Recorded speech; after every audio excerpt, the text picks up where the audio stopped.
उत्तर प्रदेश के एक छोटे से गांव सोनापुर की मिट्टी में अभी भी बरसात की खुशबू बसी हुई थी। चारों तरफ फैले हरे भरे खेतों के बीच मिट्टी की पगडंडियों पर सूखे पत्तों की सरसराहट सुनाई देती थी। लेकिन इन हरियाली के बीच कई घर ऐसे भी थे जहां हरियाली सिर्फ खेतों में थी, थालियों में नहीं। इन्हीं घरों में से एक घर था रघुनाथ का। रघुनाथ करीब 40 साल का एक किसान था, जिसकी झुकी हुई पीठ उसकी मेहनत की कहानी कहती थी। उसकी पत्नी कविता 35 साल की दिन रात घर और खेत दोनों संभालती थी। 3 बच्चे थे। सबसे बड़ा बेटा मोहन 12 साल का, जो गांव के सरकारी स्कूल में पढ़ता था। बेटी गुड़िया 9 साल की, जो हमेशा अपनी मां के पास रहती थी। और सबसे छोटा बेटा चिंटू 5 साल का, जो अभी खेलने कूदने की उम्र में था। गांव में गरीबी कोई नई बात नहीं थी, लेकिन इस साल सूखा पड़ने के कारण हालात और भी बिगड़ गए थे। पिछली फसल में पैदावार आधी रह गई, जबकि उधार 2 गुना हो गया था। रघुनाथ के घर का चूल्हा अब रोज नहीं चलता था। कभी कभी 2-2 दिन तक रसोई में धुआं नहीं उठता। भूख की तड़प। रात घर में खाने के नाम पर सिर्फ आधा किलो चावल और थोड़ी सी दाल थी। कविता ने सोचा, आज तो बच्चों के लिए ही बना दूं, हम दोनों किसी तरह सह लेंगे। वो चूल्हे पर हांडी चढ़ाकर पानी डाल रही थी कि मोहन धीरे धीरे उसके पास आकर बोला, अम्मा, आज कितनी रोटियां बनेगी? कविता ने उसके सिर पर हाथ फेरते हुए कहा, बेटा, आज रोटियां नहीं, खिचड़ी बनेगी, खा लेना, पेट भर जाएगा। मोहन मासूमियत से मुस्कुराया, लेकिन उसकी आंखों की चमक में छिपी भूख कविता से छुपी नहीं रह सकी। खाना बन रहा था, पर घर में सन्नाटा था। रघुनाथ खाट पर बैठा था, सिर झुकाए हुए। उसे याद आ रहा था कि किस तरह बचपन में उसके घर में कभी भूख का नामो निशान नहीं था। तब दादा के समय में खेत उपजाऊ थे, बारिश समय पर होती थी और अनाज के गोदाम भरे रहते थे। लेकिन अब सब कुछ बदल गया था। गांव का बाजार और अपमान। अगली सुबह रघुनाथ शहर के बाजार गया। वो वहां अनाज खरीदने नहीं, बल्कि बटुए में रखी पुरानी उधारी की पर्चियों को दिखाने गया था।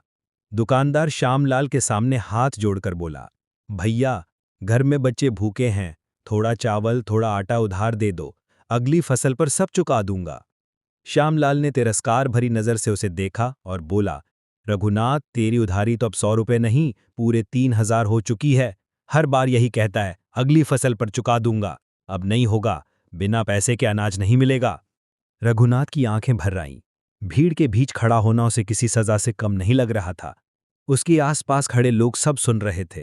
कुछ फुसफुसाते, कुछ हंसते और कुछ चुपचाप उसे दया भरी निगाहों से देख रहे थे। बाजार से खाली हाथ लौटते समय उसके मन में एक ही सवाल गूंज रहा था, क्या अनाज की कीमत अब हमारी इज्जत से भी ज्यादा हो गई है? मां की ममता। घर लौटते ही उसने देखा, कविता बच्चों को बहला रही थी। चिंटू बार बार रो रहा था। अम्मा, भूख लगी है। कविता ने आंचल से उसका मुंह पोंछा और बोली, बस बेटा, थोड़ी देर में खिचड़ी बन जाएगी। रघुनाथ दरवाजे पर खड़ा सब देखता रहा। उसने कविता से कहा, कहीं से थोड़ा चावल मिल जाए तो ठीक है, नहीं तो आज भी खाली रहना पड़ेगा। कविता ने हल्की मुस्कान देकर कहा, चिंता मत करो, मैं पास वाली सुधा भौजी के घर से आधा किलो चावल मांग लाऊंगी, कह दूंगी अगले महीने चुका देंगे। रघुनाथ कुछ बोल ना सका। वो अपनी बेबसी को निगलते हुए बाहर चला गया। कहानी का मोड़। शाम को गांव में खबर फैली कि पास के शहर में एक बड़ा भोजन वितरण कार्यक्रम हो रहा है। सुना था कि वहां गरीबों को मुफ्त में खाना दिया जाएगा। रघुनाथ के दिल में थोड़ी उम्मीद जगी। उसने मोहन का हाथ पकड़ा और कहा, चल बेटा, आज शहर चलते हैं, सुना है वहां अनाज भी बांटा जाएगा, शायद हमारी थाली भी भर जाए। मोहन की आंखों में चमक लौट आई। उसके छोटे छोटे कदम पिता के बड़े सपनों के साथ तालमेल बिठाने की कोशिश कर रहे थे। लेकिन उन्हें क्या पता था कि शहर में भीड़ इतनी होगी कि वहां से खाली हाथ लौटना पड़ेगा। सुबह का सूरज उग चुका था। रघुनाथ और मोहन गांव की पगडंडी से होकर शहर की ओर बढ़ रहे थे। सड़क पर धूल उड़ रही थी और उनके पैरों में चप्पलें भी घिस चुकी थी। मोहन बार बार पूछता, बाबा, शहर में हमें सच में खाना मिलेगा ना? रघुनाथ ने उसके सिर पर हाथ फेरते हुए कहा, हाँ बेटा, सुना है सरकार की तरफ से बड़ा भोजन वितरण है। वहां गरीबों के लिए थालियां भी होंगी और अनाज के थैले भी। रघुनाथ की आंखों में एक अजीब सी उम्मीद थी, जैसे भूख से जूझता इंसान तिनके का सहारा ढूंढ रहा हो। शहर की भीड़। जब दोनों शहर पहुंचे तो चौक पर एक बहुत बड़ी भीड़ लगी हुई थी। हजारों लोग लाइन में खड़े थे। कोई मजदूर, कोई विधवा, कोई बूढ़ा, कोई बच्चा। हर किसी के चेहरे पर भूख की एक जैसी लकीरें थीं। मोहन ने चारों तरफ देखा और धीरे से बोला, बाबा, क्या हमें भी इतनी लंबी लाइन में लगना होगा? रघुनाथ ने सिर हिलाते हुए कहा, हाँ बेटा, भूख का कोई शॉर्टकट नहीं होता। वो लाइन में खड़े हो गए। घंटों बीत गए, सूरज सर पर आग बरसा रहा था, लेकिन लाइन हिल भी नहीं रही थी। मोहन के होठ सूख गए थे। उसने धीरे से कहा, बाबा, पानी मिलेगा कहीं? रघुनाथ ने पास खड़े एक दुकानदार से पानी मांगा, लेकिन उसने बिना देखे कह दिया, पहले पैसे दो फिर पानी लो। रघुनाथ ने जेब टटोली। उसमें सिर्फ 3 रुपए थे। वो उलझन में पड़ गया। क्या पानी लें या बस इंतजार करें? लेकिन मोहन की हालत देखकर उसने 3 रुपए दे दिए। भोजन के लिए संघर्ष। करीब 3 घंटे बाद लाइन आगे बढ़ी। मोहन की आंखों में उम्मीद थी कि अब खाना मिलेगा, लेकिन जैसे ही रघुनाथ की बारी आई, सामने बैठे कर्मचारी ने कहा, भोजन खत्म हो चुका है, कल आना। रघुनाथ स्तब्ध रह गया। उसके होठों से आवाज नहीं निकली। वो बस वहीं बैठ गया। मोहन की आंखों में आंसू भर आए। बाबा, अब क्या होगा? पास खड़ा एक बूढ़ा आदमी बोला, भैया, भूख से बड़ी कोई सजा नहीं। यहां रोज यही हाल है। जिसके पास ताकत है वो पहले खाता है। हम जैसे लोग बस लाइन में लगकर थक जाते हैं। रघुनाथ के अंदर गुस्सा, दर्द और बेबसी एक साथ उमड़ पड़े। उसने सोचने लगा, क्या गरीब का पेट कभी भर भी सकता है? तभी पीछे से एक आवाज आई, अरे रघुनाथ, यहां क्या कर रहे हो? रघुनाथ मुड़कर देखता है तो सामने उसका पुराना दोस्त रामस्वरूप खड़ा है, जो अब शहर में एक होटल में काम करता है। रामस्वरूप ने कहा, चल मेरे साथ, होटल में कुछ खाना है, तेरे और बच्चे के लिए ले चलूंगा। होटल पहुंचकर रामस्वरूप ने मोहन को एक प्लेट दाल चावल दी। मोहन के चेहरे पर चमक लौट आई। उसने पहली ही कौर मुंह में डालते हुए कहा, अम्मा के लिए भी थोड़ा ले चलेंगे बाबा? रघुनाथ की आंखें भर आईं। उसने धीरे से कहा, हाँ बेटा, तेरी अम्मा के लिए भी ले चलेंगे। रामस्वरूप ने अपने हिस्से की रोटी तक थैली में डाल दी। रघुनाथ ने कृतज्ञ होकर कहा, तेरा यह एहसान मैं कभी नहीं भूलूंगा। रामस्वरूप मुस्कुराकर बोला, भाई, भूख में रोटी नहीं बांटी तो इंसान होने का क्या मतलब? गांव वापसी।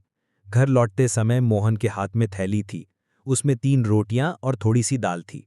रास्ते भर मोहन उस थैली को ऐसे पकड़कर चला जैसे उसमें सोना हो। घर पहुंचकर जब कविता ने वो थैली खोली तो उसकी आंखों में आंसू आ गए। उसने बिना कुछ कहे रघुनाथ की ओर देखा। रघुनाथ ने धीमे से कहा, कविता, आज समझ में आया, खाने की कीमत सिर्फ पैसों से नहीं, कभी-कभी इज्जत, आंसू और इंसानियत से भी चुकानी पड़ती है। रात का सन्नाटा था। छोटे से कच्चे घर की दीवारों के बीच भूख की खामोशी गूंज रही थी। कविता ने मोहन, गुड़िया और चिंटू को सुला दिया था, लेकिन बच्चों की करवटों से साफ पता चल रहा था कि उनके पेट अभी भी भूखे हैं। रघुनाथ बाहर खाट पर लेटा आसमान की तरफ देख रहा था। तारे वैसे ही चमक रहे थे जैसे उसके सपने कभी चमका करते थे। पर अब सपने नहीं थे, बस सवाल थे। क्या मैं अपनी औकात से हार चुका हूँ? क्या मेरी मेहनत बेकार हो गई? क्या बच्चों को 2 वक्त का खाना भी नसीब नहीं होगा? उसे लगा जैसे उसकी इज्जत मिट्टी में मिल गई हो। श्यामलाल की दुकान पर हुआ अपमान, शहर में लाइन में घंटों खड़े रहने के बाद भी खाली हाथ लौटना, और बच्चों की भूखी आंखें, सब उसकी आत्मा को नोच रहे थे। कविता की आंखों में भरोसा। रघुनाथ के पास बैठकर कविता बोली, इतना मत सोचिए, भगवान पर भरोसा रखिए, वो भूखे के लिए भी रास्ता खोलते हैं। रघुनाथ ने धीमे स्वर में कहा, कविता, भगवान से पेट नहीं भरता, बच्चों की भूख कोई प्रार्थना नहीं समझती, उसे रोटी चाहिए। कविता की आंखों में आंसू थे, लेकिन उसने फिर भी मुस्कुराते हुए कहा, आप हारिए मत, जो हिम्मत नहीं हारता वही जीतता है। रघुनाथ चुप रहा। उसके अंदर कुछ उबल रहा था, कुछ ऐसा जो उसे एक नया रास्ता चुनने पर मजबूर करने वाला था। गांव की पंचायत। अगले दिन गांव में पंचायत बैठी। गांव के कई किसान कर्ज में डूबे हुए थे। रघुनाथ भी वहां पहुंचा। मुखिया जी कह रहे थे कि सरकार कह रही है कि हमें मनरेगा योजना के तहत काम मिलेगा, पक्की सड़क बनेगी, तालाब खुदेंगे, खेतों की मेढ़ें बनेंगी। जो भी मजदूरी करना चाहे नाम लिखवा ले। रघुनाथ के मन में एक उम्मीद जगी, लेकिन जैसे ही उसने अपना नाम लिखवाने की कोशिश की, पास बैठा पटवारी बोला, पर्ची लिखवाने के लिए पहले 500 रुपए की पर्ची बनवानी होगी। रघुनाथ का खून खौल उठा। भैया, पर्ची के लिए भी पैसे? गरीब मजदूर काम करके पैसा कमाएगा या पहले रिश्वत देगा? पटवारी हंसते हुए बोला, कानून यही है, नहीं है तो घर जा, कोई जबरदस्ती नहीं। रघुनाथ का सिर झुक गया। गरीब के पास या तो भूख चुनने का हक है या अपमान, इसके अलावा कुछ नहीं। मोहन की मासूमियत। शाम को जब रघुनाथ घर लौटा तो मोहन ने उत्साहित होकर पूछा, बाबा, अब हमें काम मिल जाएगा? हम रोज खाना खाएंगे? रघुनाथ ने मोहन को गले से लगा लिया, लेकिन कुछ बोल न सका। मोहन ने धीरे से कहा, बाबा, मैं भी मजदूरी करूंगा, मैं आपके साथ मिट्टी धोऊंगा। रघुनाथ की आंखों से आंसू छलक पड़े। वो सोचने लगा, जिस उम्र में मोहन को किताबें पकड़नी चाहिए, उस उम्र में वो बेलचा और टोकरी उठाने की बात कर रहा है। क्या यही है मेरी जिंदगी की हकीकत? बड़ा फैसला। रात को रघुनाथ ने अकेले में बैठकर लंबा सोच विचार किया। उसने तय कर लिया कि अब वो किसी के सामने हाथ नहीं फैलाएगा। उसने मन ही मन कसम खाई, अब चाहे जो हो, अपने खेत से ही बच्चों का पेट भरूंगा, किसी से भीख नहीं मांगूंगा, किसी के सामने झुकूंगा नहीं। अगली सुबह उसने गांव के पुराने तालाब की तरफ रुख किया। वहां उसने अपनी जमीन की मेड़ें खुद बनानी शुरू कर दी, ताकि बारिश का पानी खेत में टिक सके। गांव वाले हंसते हुए कहने लगे, अरे रघुनाथ अकेले क्या कर लेगा? न पैसे हैं न मजदूर, पागल हो गया है क्या? लेकिन रघुनाथ ने किसी की बात नहीं सुनी। वो दिन रात मिट्टी खोदता रहा। कभी हाथ छिल जाते, कभी पैरों में छाले पड़ जाते, लेकिन उसके मन में एक आग जल रही थी। कहानी का मोड़। एक दिन गांव के स्कूल के मास्टर जी वहां से गुजर रहे थे। उन्होंने रघुनाथ को पसीने से लथपथ देखा और बोले, रघुनाथ, तुम ये सब अकेले क्यों कर रहे हो? रघुनाथ ने कहा, मास्टर जी, अब दूसरों के भरोसे बैठा रहा तो बच्चे भूखे मरेंगे। अपनी मेहनत ही मेरी इज्जत है। मास्टर जी को उसकी बात छू गई। उन्होंने गांव के कुछ नौजवानों को इकट्ठा किया और कहा, हम सब मिलकर रघुनाथ की मदद करेंगे। अगर आज हम सब साथ न खड़े हुए तो कल हम सब भी भूखे रहेंगे। धीरे धीरे लोग उसके साथ जुड़ने लगे। जहां पहले लोग हंसते थे, अब वही लोग उसके साथ मिट्टी खोद रहे थे। गांव की सुबह अब पहले जैसी नहीं रही थी। पहले जहां लोग खेतों में बस मजबूरी से जाते थे, अब रघुनाथ की मेहनत देखकर कई किसान फिर से अपने खेतों की ओर लौटने लगे थे। तालाब की खुदाई पूरी हो चुकी थी, मेड़ें मजबूत बन चुकी थीं और पहली बारिश का पानी धीरे धीरे खेतों में जमने लगा था। मोहन हर रोज खुशी से कहता, बाबा, इस बार हमारी फसल जरूर अच्छी होगी। रघुनाथ की आंखों में पहली बार उम्मीद की चमक थी। उसका दिल कह रहा था कि मेहनत का फल जरूर मिलेगा। अचानक आई आफत, लेकिन किस्मत का खेल कुछ और ही था। बरसात शुरू होते ही पहले 3 दिन हल्की बूंदाबांदी हुई, जिससे मिट्टी नम हो गई। रघुनाथ का दिल खुश था। पर चौथे दिन काले बादल आसमान पर छा गए और देखते ही देखते भयंकर बारिश शुरू हो गई। शाम तक गांव की नदियां उफान पर थीं। रात होते होते बारिश थमने का नाम नहीं ले रही थी। कच्चे घरों की दीवारें गिरने लगीं, खेत पानी में डूबने लगे और गांव में चीख पुकार मच गई। कविता बच्चों को लेकर घर के कोने में सिमटी बैठी थी। मोहन कांपते हुए बोला, अम्मा, ये पानी हमारे घर में भी आ जाएगा? कविता ने हिम्मत दिखाते हुए कहा, नहीं बेटा, बाबा है ना, हमें कुछ नहीं होगा। रघुनाथ खिड़की से बाहर देख रहा था। उसकी मेहनत से बनाया तालाब, उसके खेत की मेड़ें सब बहते हुए दिख रहे थे। उसके दिल में जैसे किसी ने छुरा घोंप दिया हो। भूख की फिर से दस्तक। 3 दिन लगातार बारिश होने के बाद गांव का आधा हिस्सा जलमग्न हो चुका था। जो थोड़ी बहुत फसल बची थी, वो भी बर्बाद हो गई। गांव के गोदामों में रखा अनाज भी भीग कर सड़ गया। कविता ने धीमे स्वर में कहा, अब क्या करेंगे? घर में सिर्फ आधा किलो चावल बचा है। अगर यही हाल रहा तो बच्चे भूख से मर जाएंगे। रघुनाथ की आंखों में आंसू आ गए। जिस मेहनत से उसने उम्मीदों की फसल बोई थी, वो पानी में बह गई। मोहन चुपचाप उसके पास बैठा था। वो समझ गया था कि इस बार भूख पहले से भी बड़ी लड़ाई लड़ने आ रही है। गांव वालों का गुस्सा। अगले दिन गांव की लोग पंचायत में इकट्ठा हुए। सबके चेहरे पर गुस्सा था। कोई कह रहा था, सरकार कहती है मदद देगी, लेकिन कोई हमारे पास नहीं आया। दूसरा बोला, हम भूख से मर रहे हैं और अधिकारी बस कागजों पर राहत बांट रहे हैं।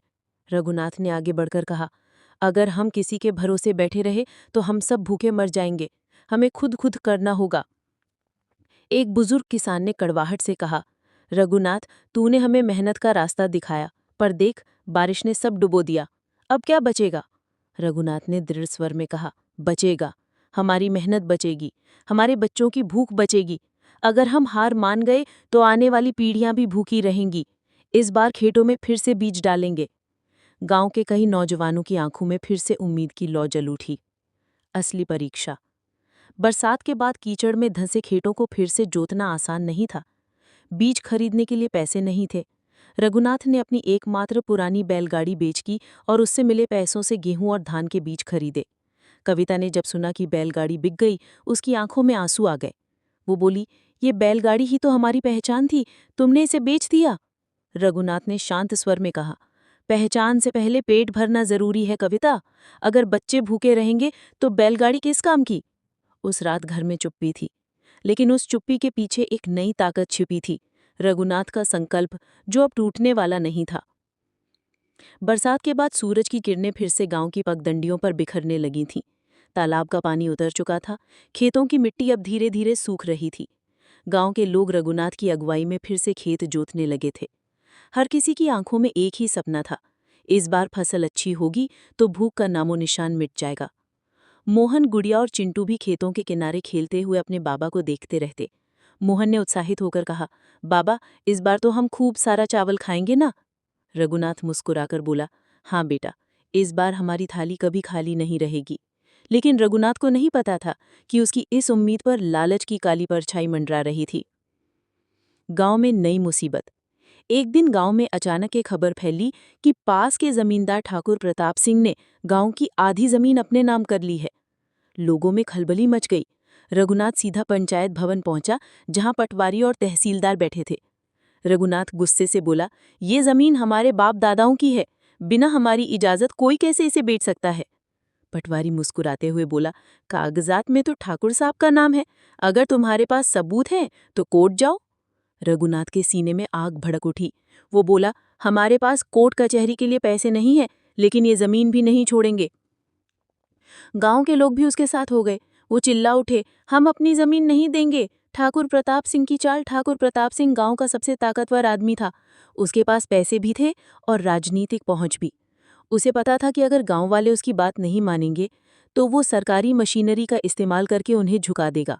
उसने तहसीलदार से मिलकर एक नोटिस जारी करवा दिया, गांव की जो जमीन सरकारी रिकॉर्ड में ठाकुर के नाम है, वहां खेती करना गैर कानूनी है, तुरंत खेत खाली किए जाएं। ये खबर सुनकर गांव में हड़कंप मच गया। लोग डर गए। कुछ ने खेती बंद कर दी, लेकिन रघुनाथ पीछे नहीं हटा। वो बोला, चाहे जो हो जाए, ये खेत हमारा है, हम इसे छोड़ेंगे नहीं। भूख, डर और सम्मान की जंग। अब रघुनाथ की लड़ाई सिर्फ भूख से नहीं, बल्कि जमीन, इज्जत और अपने बच्चों के भविष्य के लिए थी। कविता ने उसे समझाने की कोशिश की, रघुनाथ, ठाकुर से मत उलझो, तुम्हारी जान खतरे में पड़ जाएगी। रघुनाथ ने दृढ़ स्वर में कहा, कविता, अगर जमीन नहीं रही तो खाना भी नहीं रहेगा, अगर खाना नहीं रहेगा तो जीने का हक भी नहीं बचेगा। अब पीछे हटना मुमकिन नहीं है। मोहन पास आकर बोला, बाबा, मैं भी आपके साथ खेत की रखवाली करूंगा। रघुनाथ ने मोहन को गले लगाते हुए कहा, नहीं बेटा, ये लड़ाई बड़ों की है। तुम पढ़ाई करो ताकि कल को कोई तुम्हें भूखा ना रख सके। पहली टक्कर। रात के अंधेरे में ठाकुर के गुंडों ने खेत में आकर फसल रौंदनी शुरू कर दी। रघुनाथ को खबर मिली तो वो दौड़ता हुआ खेत पहुंचा। वहां 4-5 लोग खड़े थे, हाथों में डंडे लिए। रघुनाथ ने आवाज लगाई, रुको, ये मेरी जमीन है, इसमें हाथ मत लगाना। एक गुंडा गुर्राकर बोला, ये ठाकुर की जमीन है, दोबारा यहां दिखे तो हड्डियां तोड़ देंगे। लेकिन रघुनाथ पीछे नहीं हटा। उसने डंडा उठाया और बोला, ये खेत मेरी औलाद की भूख है, कोई। रात का सन्नाटा गहरा था, लेकिन रघुनाथ की आंखों में नींद नहीं थी। वो खाट पर लेटा छत को घूर रहा था। कविता उसके पास बैठी थी। कविता ने धीरे से पूछा, सो क्यों नहीं रहे? रघुनाथ ने धीमे स्वर में कहा, कविता, नींद तब आती है जब पेट भरा हो। मेरे बच्चों के पेट खाली हैं और हमारी जमीन खतरे में है। जब तक न्याय नहीं मिलता, चैन की नींद नहीं आएगी। मोहन की कसम। अचानक मोहन कमरे में आ गया। उसकी आंखों में गुस्सा और आंसू दोनों थे। वो बोला, बाबा, ठाकुर ने हमारी फसलें बर्बाद की, पुलिस हमें परेशान करती है, अब हम चुप क्यों रहें? रघुनाथ ने मोहन को गले लगाते हुए कहा, बेटा, ये लड़ाई सिर्फ डंडों की नहीं, ये लड़ाई हिम्मत, एकता और न्याय की है। मोहन ने दृढ़ स्वर में कहा, तो मैं वादा करता हूं बाबा, जब तक हमारी जमीन और इज्जत नहीं लौटती, मैं भी तुम्हारे साथ लड़ूंगा। गांव वालों की बैठक। अगले दिन सुबह गांव के पुराने पीपल के पेड़ के नीचे पंचायत बुलाई गई। रघुनाथ, रामस्वरूप, बुजुर्ग शंभुनाथ और सैकड़ों गांव वाले इकट्ठे हुए। रघुनाथ ने ऊंची आवाज में कहा, भाइयों, हमारी भूख हमें झुकने नहीं दे सकती। अगर जमीन गई तो आने वाली पीढ़ियां भी भूख से मरेंगी। हमें ठाकुर और उसके गुंडों के खिलाफ खड़ा होना होगा। शंभुनाथ बोले, लेकिन ठाकुर के पास पैसे, ताकत और पुलिस है, हमारे पास क्या है? रघुनाथ ने आसमान की ओर इशारा करते हुए कहा, हमारे पास सच्चाई है, हमारे पास मेहनत की ताकत है, और सबसे बड़ी बात, हम एकता में हैं। गांव वाले एक साथ चिल्ला उठे, हां, अब हम चुप नहीं बैठेंगे। ठाकुर की चालबाजी। इस बैठक की खबर ठाकुर प्रताप सिंह तक पहुंची। वो गुस्से से तिल मिला उठा। उसने तहसीलदार और पुलिस को बुला के कहा, ये लोग विद्रोह की तैयारी कर रहे हैं, गांव में कर्फ्यू लगाओ ताकि कोई भी मेरी जमीन पर पांव न रख सके। पुलिस ने गांव में दहशत फैला दी। खेतों पर पहरा बिठा दिया गया। रघुनाथ का परिवार भूखा रहने लगा, क्योंकि अनाज के बोरे भी जब्त कर लिए गए। मोहन की छोटी बहन गुड़िया बीमार पड़ गई। कविता की आंखों में आंसू थे। वो बोली, रघुनाथ, अब हार मान लो, गुड़िया को दवा चाहिए, अनाज चाहिए, हम और नहीं सह सकते। रघुनाथ ने उसकी आंखें पोंछते हुए कहा, कविता, हार मान ली तो आने वाली हर सुबह भूखी होगी। मैं अपने बच्चों के लिए, अपने गांव के लिए आखिरी सांस तक लड़ूंगा। मोहन का अपहरण। ठाकुर ने अपनी चाल और तेज कर दी। एक रात उसके आदमियों ने मोहन को खेत के पास से उठा लिया। गांव में हड़कंप मच गया। कविता बेहोश हो गई। चिंटू चीख चीख कर रोने लगा। रघुनाथ के भीतर आग जल उठी। वो रामस्वरूप के पास पहुंचा और बोला, अब बहुत हो गया। आज ठाकुर को दिखा दूंगा कि गरीब की भूख की कीमत कितनी भारी होती है। आखिरी भिड़ंत। रघुनाथ, रामस्वरूप और सैकड़ों गांव वाले लाठियां, दरांती और हिम्मत लेकर ठाकुर की हवेली की ओर बढ़े। रास्ते में पुलिस ने उन्हें रोका, लेकिन भीड़ गरज पड़ी, पहले मोहन को छोड़ो, फिर जो करना है करो। ठाकुर हवेली की छत पर खड़ा था। उसके पीछे बंदूकधारी पहरेदार थे। वो चिल्लाया, ये जमीन मेरी है, जो पास आएगा गोली मार दूंगा। रघुनाथ ने अपनी लाठी उठाकर कहा, ठाकुर, जमीन तेरी नहीं, ये खेत हमारे खून पसीने के हैं, ये मिट्टी हमारी भूख की गवाही देती है। भीड़ गरज उठी। पुलिस ने गोली चलाई, लेकिन गांव वाले पीछे नहीं हटे। आखिरी टकराव में कई लोग घायल हुए, लेकिन ठाकुर के गुंडे भाग खड़े हुए। मोहन को छुड़ा लिया गया। रघुनाथ के माथे से खून बह रहा था, लेकिन उसकी आंखों में जीत की चमक थी। न्याय की जीत।